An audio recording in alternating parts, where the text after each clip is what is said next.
Muito boa tarde, pessoal. Como vocês estão?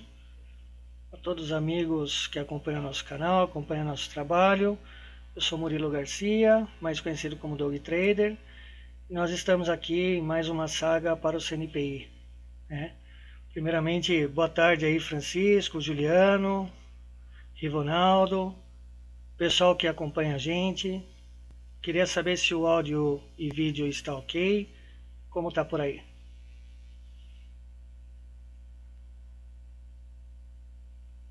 Ok, legal. Então vamos lá. Pessoal, dia agitado, né? A gente veio de um feriado ontem que teve em São Paulo. Bolsa não trabalhou, as ADRs nossas lá fora, nos Estados Unidos, trabalhou legal. Hoje o mercado acordou bem animado com a reforma da Previdência, então deram bons movimentos, né? Para quem gosta de pegar tendência, aproveitar da euforia do mercado, hoje a gente conseguiu belas movimentações, né? O Martini pela manhã conseguiu mostrar pra gente algumas coisas bem interessantes, né? O Charles à tarde também, né? Pessoal, hoje eu gostaria de conversar com vocês em relação ao curso, né? Dando sequência ao curso da saga do CNPI. Quem puder, acompanhe nossos trabalhos no site bolsa de valores ao vivo.com.br. Tá lá tem toda a sistemática de como você pode chegar até a gente, conversar com a gente, uma série de tratativas que nós temos lá, né? Temos o grupo do Acredito Operador no Facebook. Lá os traders batem papo, conversam, falam sobre posições, sobre formas de operar, alguns conselhos, é bem legal.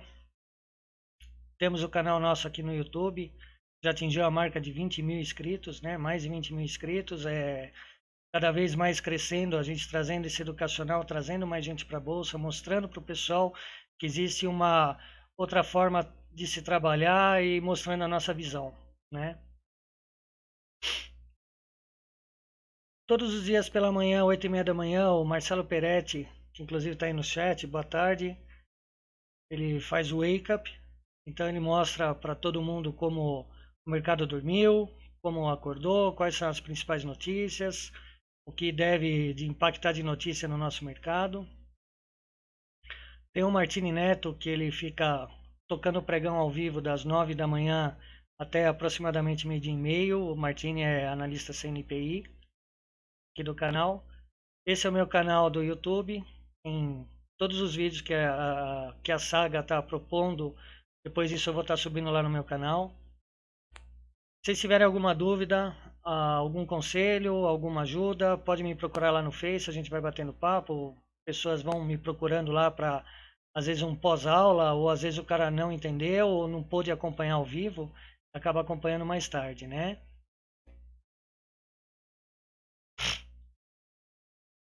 Pessoal, primeiro ponto que eu queria falar com vocês, né? Hoje bom, finalmente eu consegui pagar a taxa do CNPI. Esperei eles me mandarem um e-mail confirmando. Gerei o boleto, paguei, tudo ok. E hoje eu fiz o meu agendamento, tá?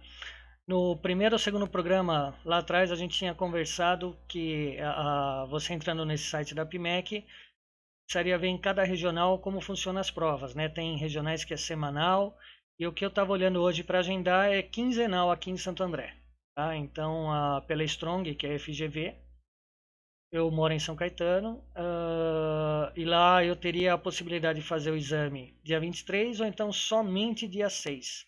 Então aqui por enquanto está quinzenal. Não sei se essas datas de prova se são alteradas, se eles reduzem conforme demanda, eu não sei como que funciona.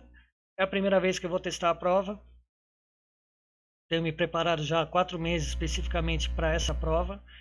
É, Inclusive essas aulas, além de tentar ajudar vocês, tá me ajudando, porque às vezes a gente comete alguma orelhada na parte de estudos e a gente precisa entender melhor. Então, ah, nós que formamos o mercado, que participamos do mercado, cada um tem a sua experiência, o seu dia a dia que pode contribuir. Essa aqui, então, é seria o agendamento da prova, tá? Então é a primeira vez que eu vou fazer. Então vamos ver terça-feira que vem como que eu me saio, né? É interessante porque quando eu fui até a PMEC verificar, a média das pessoas que passam, tá? Ela fica em média passar na quinta ou na sexta vez a prova. Então é uma prova assim extremamente difícil, né? Uma pelo tempo, que são 2 horas para responder 60 questões, né? São de alternativas. E o índice de aprovação, né, das provas, as pessoas sempre ficam margeando, né, o limite, né, que seria, tem que ter no mínimo 40 questões aprovadas, né, e esse índice é bem difícil de alcançar. Se a gente for parar para pensar, é igual um concurso público, né? Concurso público de 60 questões, você tem que acertar 40 para poder passar. Então, eu queria compartilhar isso com vocês, né, dando minha cara a tapa. Não sei se eu vou passar, torço para que sim, peço a ajuda de todos, os bons pensamentos de todos, né? Para que a gente consiga fazer a prova, né? O Rivonaldo está perguntando se para fazer a prova precisa do ensino médio superior. Para fazer a prova, não. Qualquer pessoa pode entrar no site, se cadastrar, pagar as taxas e fazer a prova. A única questão é que, para você ter o certificado CNPI, você tem que ter o diploma na mão, ou o certificado de conclusão. Tá? Sem o nível superior, você não consegue o certificado. Então, você pode até passar tudo direitinho, porém, você não vai ter o certificado enquanto você não tiver formado, ok? Peretti, torço também. Vamos torcer sempre para a gente conseguir passar e poder trazer as melhores experiências para todos, né? Bom, mas isso é papo para a gente conversar na quarta-feira que vem, para eu falar a impressão que eu tive da prova, o que que eu achei, se realmente é tudo isso que falam, não, o quão complicada que ela vai ser, né? Eu acredito que vai ser bem pesada. Vamos dar sequência. Agora a gente começa a falar de base econômica monetária. É um assunto bem interessante para a gente poder entender algumas máximas, né? Então, o primeiro conceito da base é a definição da natureza econômica, né? Então, os índices de referência econômica e de referência, tá? Ela é determinada pelo Banco Central para gerar liquidez necessária para a política de divisas e ajustes na balança, né? Então, a gente sempre escuta falar relatório na rádio ou na TV, a balança comercial, como fica, o que, que o Banco Central está fazendo, como que o Banco Central está atuando, ou quando nós temos algum disparo de dólar aqui no intraday, para quem opera o mercado futuro, é bem temeroso, né? Quando o BC avisa, olha, eu vou entrar, eu vou agir. A gente vai estar vendo algumas coisas aqui em relação a isso, por que que ele entra, como que funciona, tá? Bom, a base econômica monetária, o que é? Ela é o somatório das reservas bancárias, tá? Então, todas as contas bancárias, todos os investimentos que tem a longo prazo, curto prazo, as questões de aplicações financeiras, tá? E o somatório do papel moeda em poder público. Seria o quanto de dinheiro gira dentro de uma economia, né? O famoso nossos R$ 5 aqui, R$ 10 ali, né? Quem nunca, né? Você tira uma nota, vai no banco, você tira R$ 50, esses R$ 50 dura. A hora que você quebrou ele um pouquinho, fez uma compra de R$ 5, R$ 6 que começa a virar os trocos, esse troco desaparece do nosso bolso, né? É, é incrível como acontece, né? Como esses pequenas notas é o que quebra basicamente toda a economia, né? Bom, o Banco Central ele emite um balanço e um balancete, tá? Isso é divulgado, é abertamente. Tem um comunicado que é o 20.496, que foi feito em 2011, que é a antiga COSIF, né? Que ela gera um plano contábil das instituições financeiras do Sistema Nacional, né? Eu até deixei um link aqui embaixo, não sei se todo mundo consegue enxergar legal. Deixa eu ver, responde no chat como tá a imagem, se está melhorzinha a imagem hoje ou não.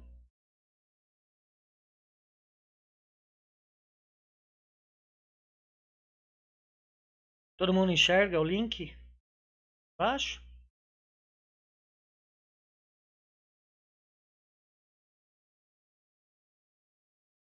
Ok, vamos lá. Esse link é o link do Banco Central, tá? Ali ele fala todos os balanços, como funciona. Não sei se vocês já tiveram a oportunidade de entrar no site do Banco Central, né? Se você entrar no Google lá, digitar bcp.gov.br, ele tem essa cara. Ele tem bastante pontos interessantes que ele explica, que ele indica. Ali você consegue ver a inflação, a taxa Selic, o panorama econômico, as metas, né? Quanto está, o intervalo de tolerância, né? A próxima reunião do Copom, isso impacta diretamente para a gente que opera no intraday, né? Se aproveitando de como vai ficar essa reunião, como se vai ser mais animado, se tende a ter uma expansão de movimento ou não, né? Tem bastante coisa interessante nesse site. Então, a base econômica monetária, o Banco Central, ele mensura a oferta de estoque de moeda em meio de pagamento. Então, ele subdivide a moeda. Lembra que eu falei lá? Então, seria todo o dinheiro envolvido dentro de um país, tanto em questão de reservas e investimentos, né? Quanto do dinheiro que circula usualmente no nosso dia a dia. E ele divide isso em quatro conceitos. Isso não é uma obrigatoriedade, tá? Cada país tem a sua forma de agir, mas todos os países eles têm essa subdivisão, tá? Não necessariamente em até quatro tipos de situações de moeda, tá? Então, a moeda um, ela basicamente é aquilo que a gente comentou, né? Então, o papel moeda em poder público e todos os depósitos à vista. A moeda 2, então, o que que ela é? É a junção da moeda um mais o DER, né? Eu até anotei aqui, DER, essa sigla quer dizer descontos especiais remunerados, né? Eu não sei se todo mundo conhece esse termo, mas quem lembra do Plano Collor, tá? Quando ele assumiu a presidência, ele fez um bloqueio em todas as contas, né? E essas contas ainda existem, né? A gente até vê na TV que está bastante sendo divulgado quase que de hora em hora na rede aberta, no jornal, uh, no rádio, né? São essas DRs, que serão contas que ele foi congelado e que está tendo ainda que pagar uma taxa em cima dela. Então, as pessoas que tiveram a conta lá atrás bloqueada, ela é considerada aqui nesse DER, né? Tem o dinheiro da poupança, que é basicamente o quanto a gente vai colocando no banco e vai guardando, né? Tem as letras de câmbio imobiliárias, que são as LCs e as LIs, né? Mais para frente a gente vai ver em renda fixa o que, que é uma LCI, uma LCA, um CRI, um CRA, mas é bom a gente já saber que ela está dentro dessa base econômica, né? E o DI, né? Esse DI, diferente do que a gente imagina, os juros DI que a gente fala, é um pouco diferente. Esse DI, ele foi criado quando foi criado a CPMF. O que, que acontecia? Se você tivesse um investimento e você precisasse tirar a conta do seu banco e colocar em outro banco também para investimento, por exemplo, eu estava aplicado em um CDB. Eu queria tirar esse CDB do meu banco e levar para outro banco, porque a taxa era melhor ou alguma coisa assim, né? Eu tinha que pagar a CPMF. Então ela foi criada esse tipo de conta, que é essa conta DI, que ela é justamente para isso, para você não ter que repagar o CPMF, né? Quem sabia desses detalhes dessas contas?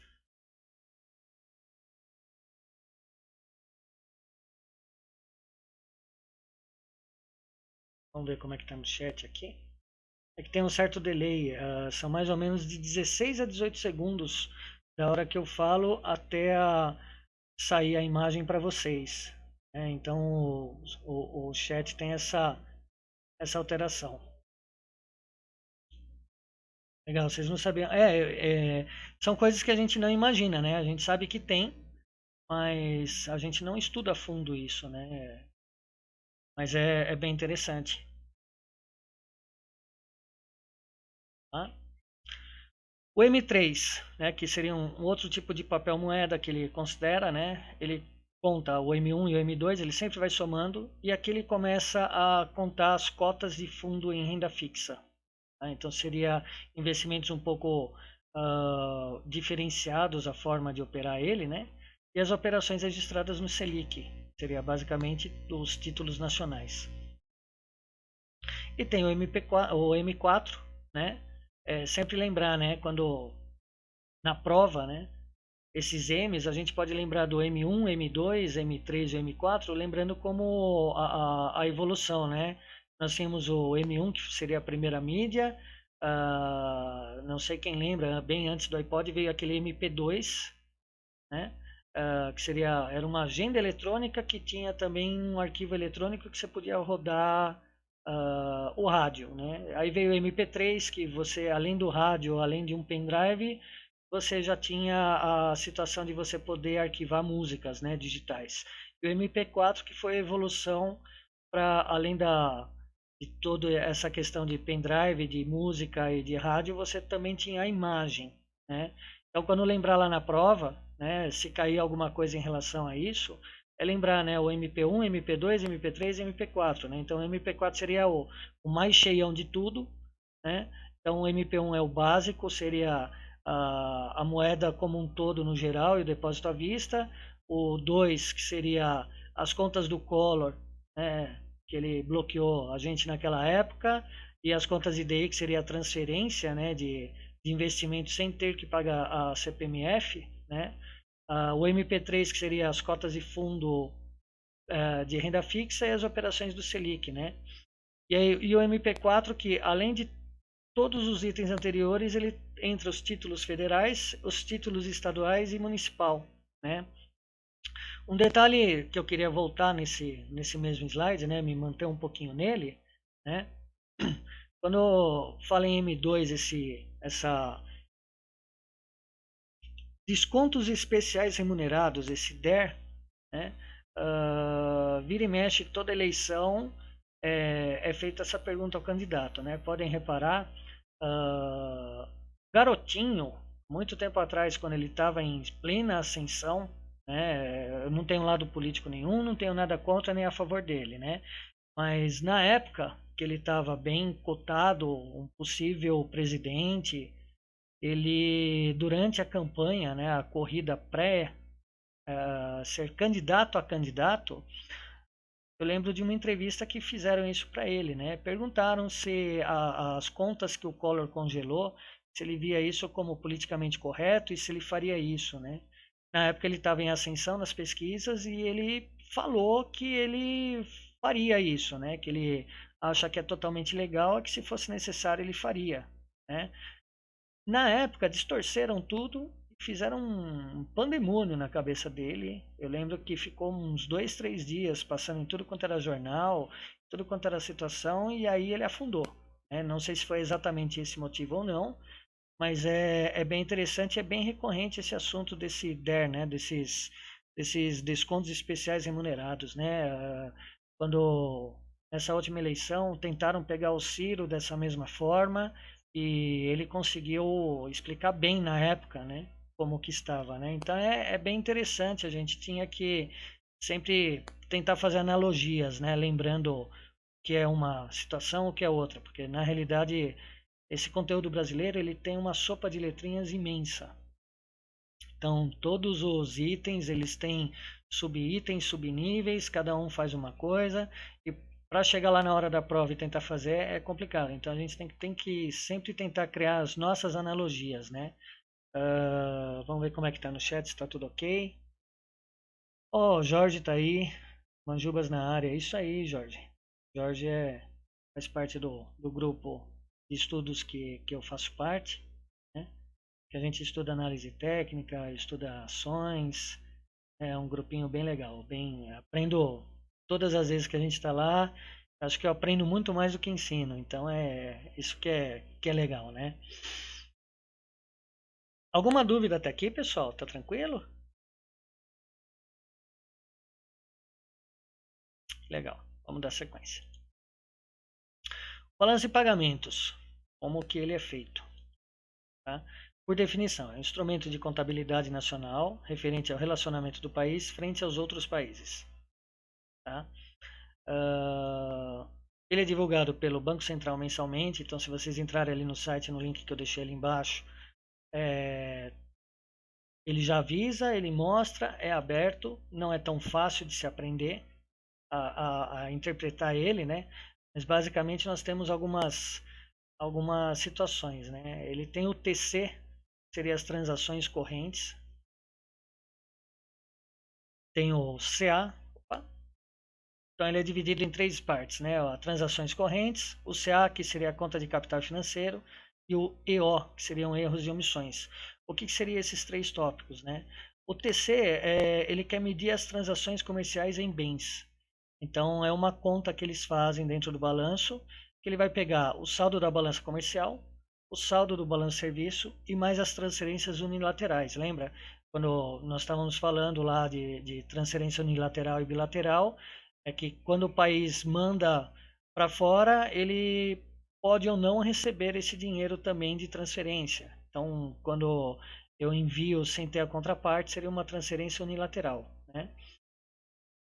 Então é uma conta que eles fazem nesse somatório para chegar nessas transações correntes, né? Esse é um índice bem falado na Jovem Pan pela manhã. Sempre quando tem o balanço a gente escuta eles falarem, né? As transações correntes, né? Como que tá, como que ficou, o que isso indica, né? Às vezes a gente olha também para quem opera intraday ou que acompanha pela manhã o Peretti, que ele fala o Wake Up, né, as principais notícias que podem impactar. Esse é um dos itens que o pessoal fala bastante. Tá?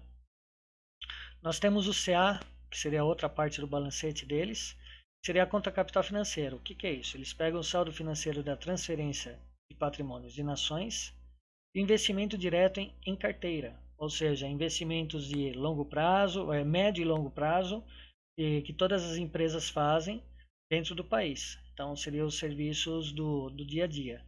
Tá? Não há troca de bens, é feito também unilateralmente. Ok? E os erros e emissões, os erros e omissões, é tudo aquilo que não entra nessa situação. Né? Então, todas as contas que não são feitas através da transação corrente que nós vimos lá, né? Que é a balança comercial, a balança serviço e transferência unilateral, tá? E do CA, que seria o saldo financeiro. Tudo isso que não entra, ele basicamente ele entra aqui nesses erros e emissões, tá? Eu queria saber se está tudo ok aí no chat, se está tranquilo.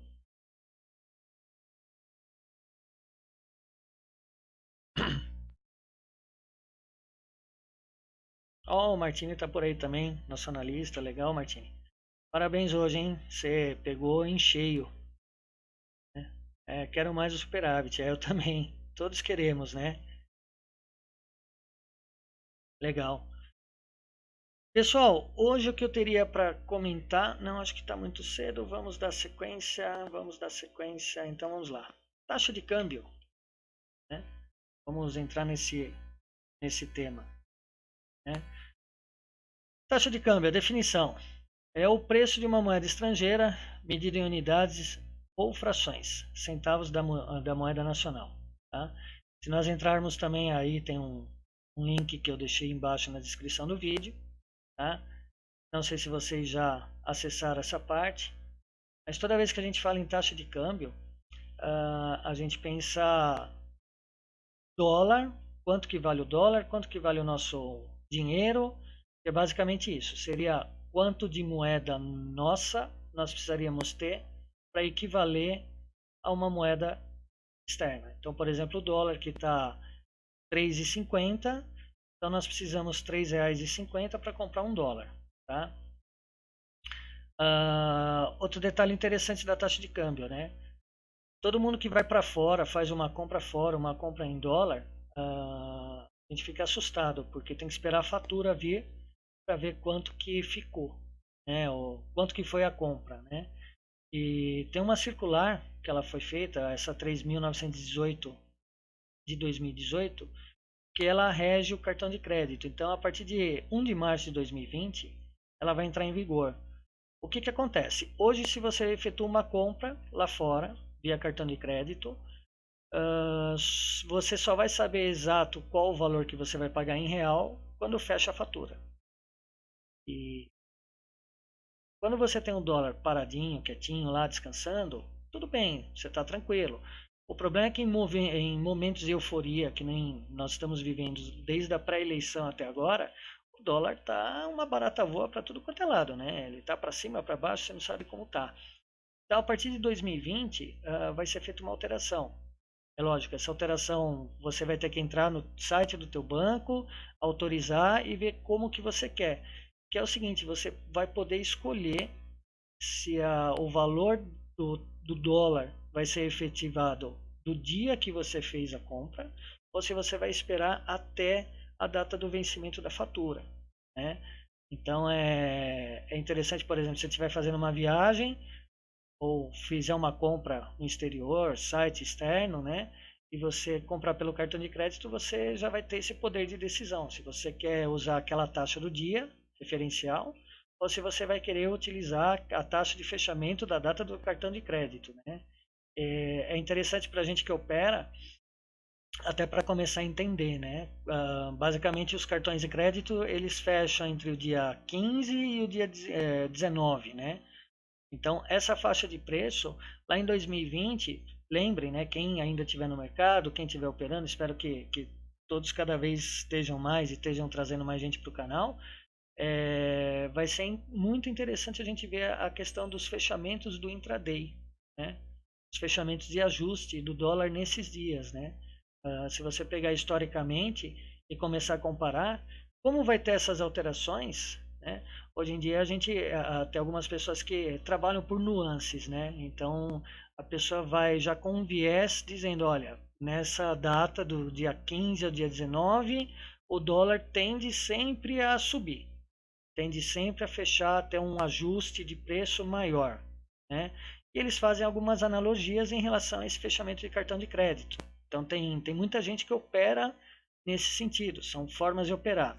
Eu não posso dizer se ela é totalmente correta, se é benéfica ou não, mas isso é bem difundido, né? Não sei se vocês já ouviram falar isso, né? Acho que assim, tem metodologias, o mercado só vai subir ou descer se alguém comprar e se alguém vender.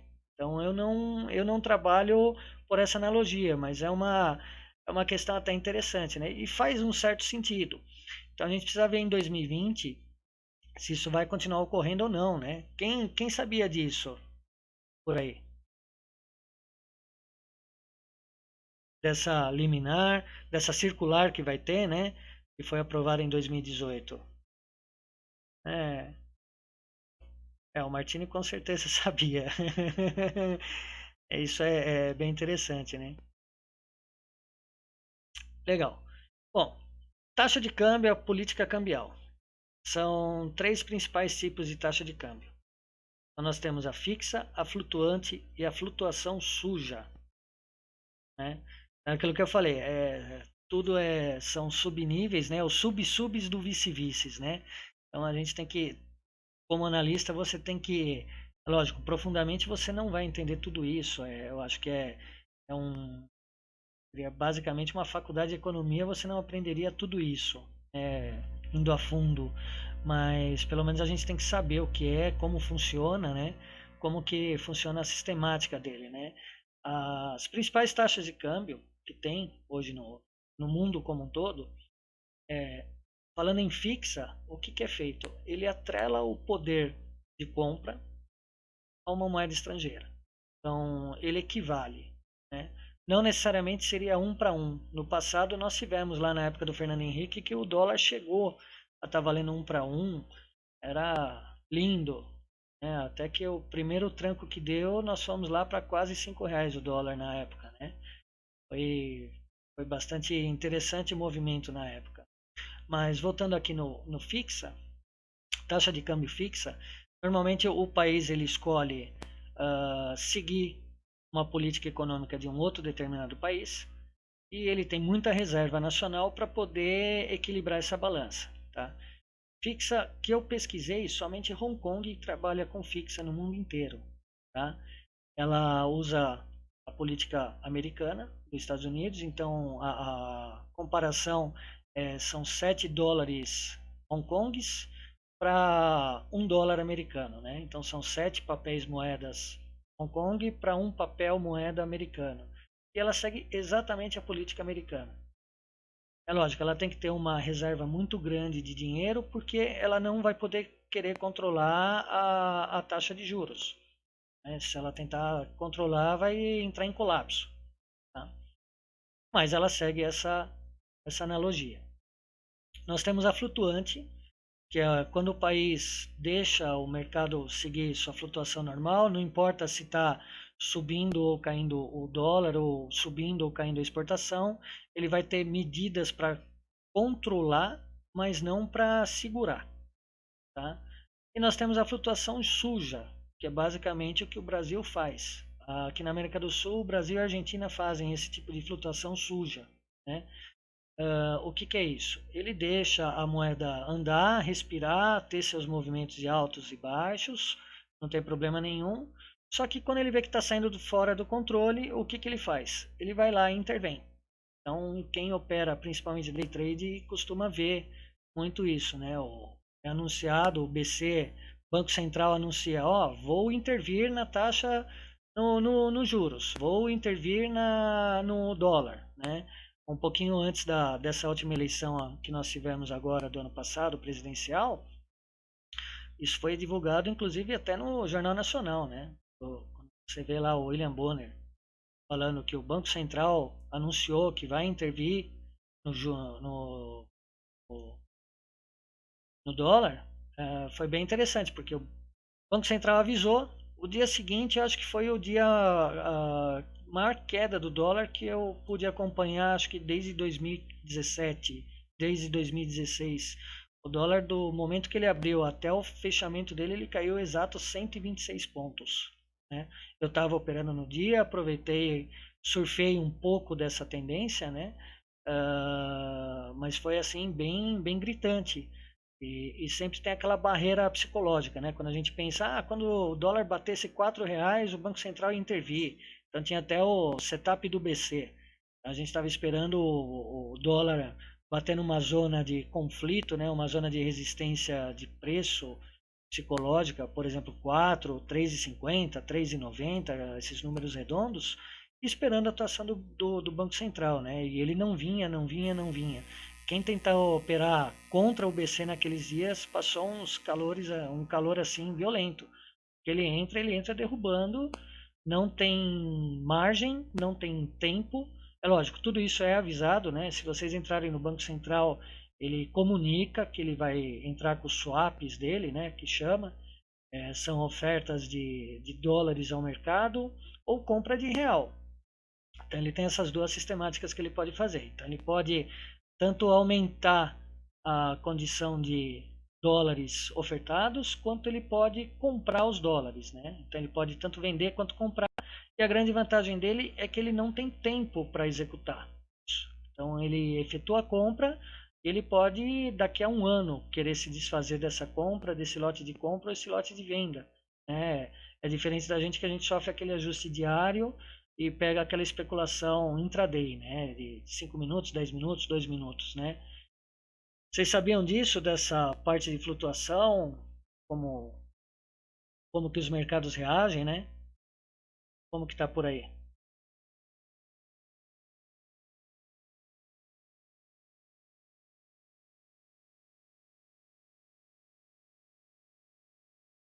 É até uma questão interessante, né? Questãozinha de prova, né? Quais são as diferenças de taxa de câmbio, né? Ou por que que uma flutuante é mais interessante do que uma flutuante suja? O que quer dizer uma flutuante suja? Acho que tem várias situações assim que a gente precisa entender, né?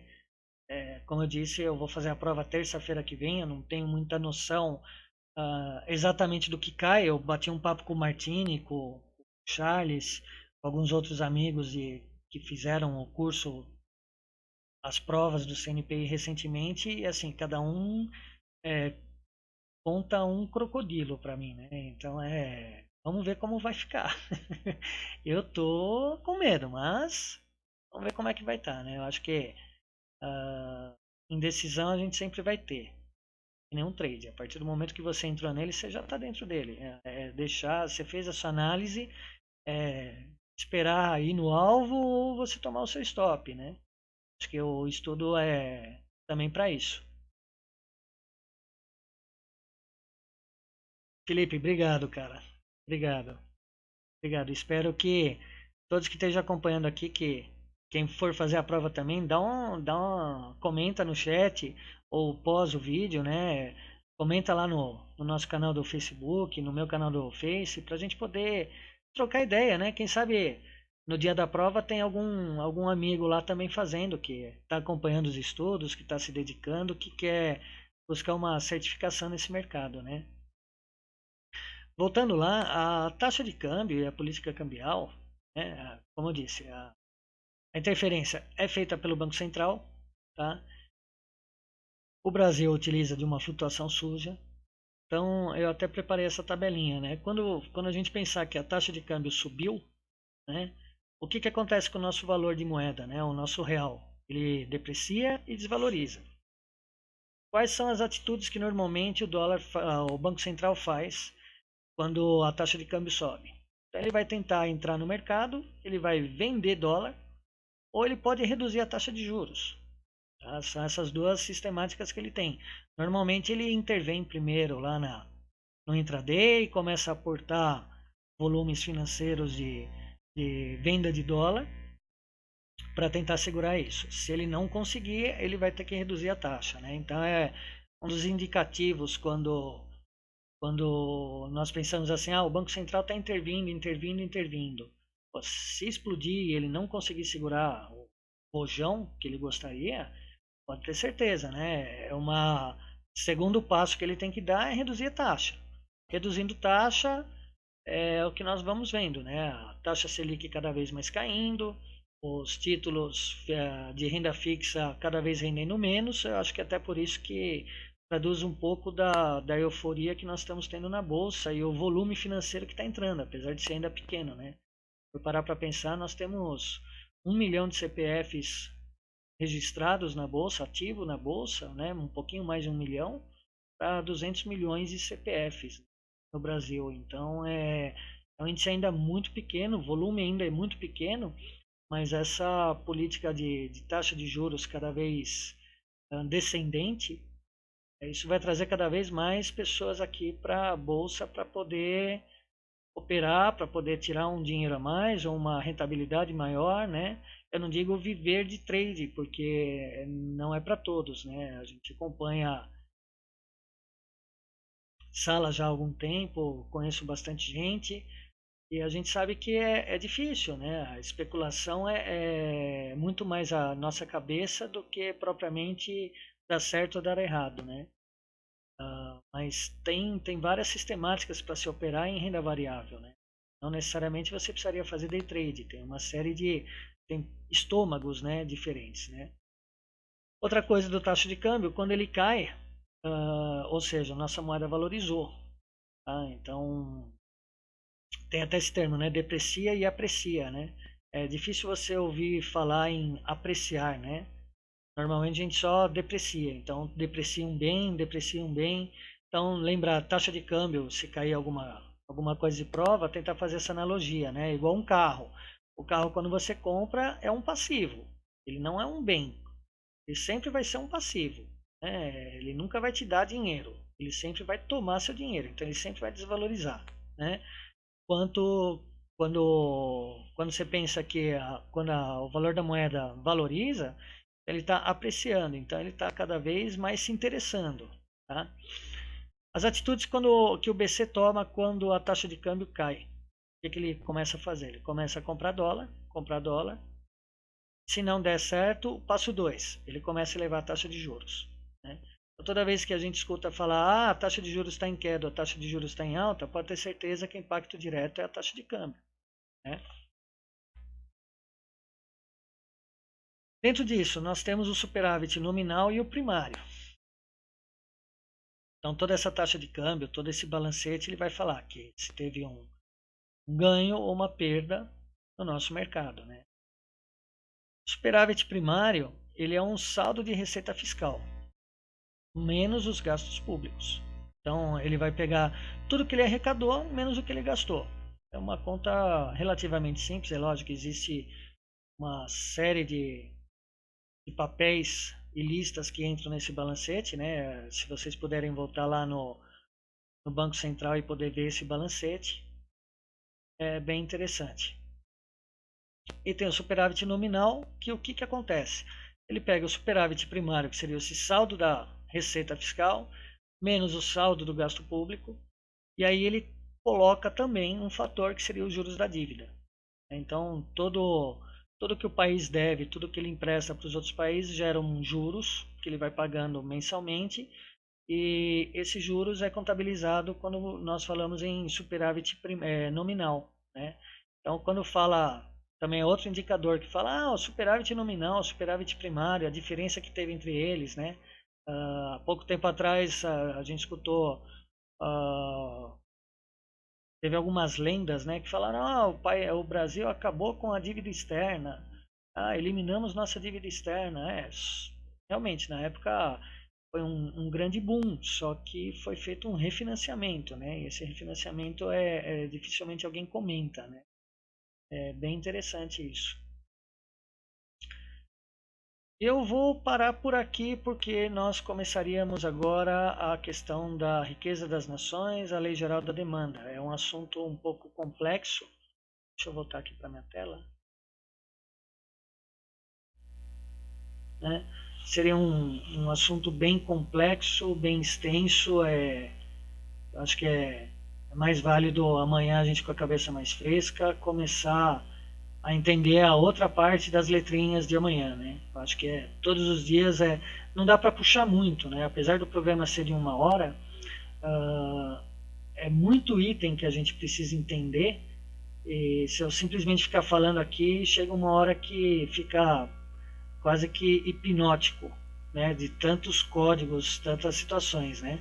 Eu gostaria de saber como está no chat, como que vocês estão, se tem alguma dúvida do que a gente comentou aqui em relação à taxa de câmbio, em relação às divisões em moeda do Banco Central, como que ele atua.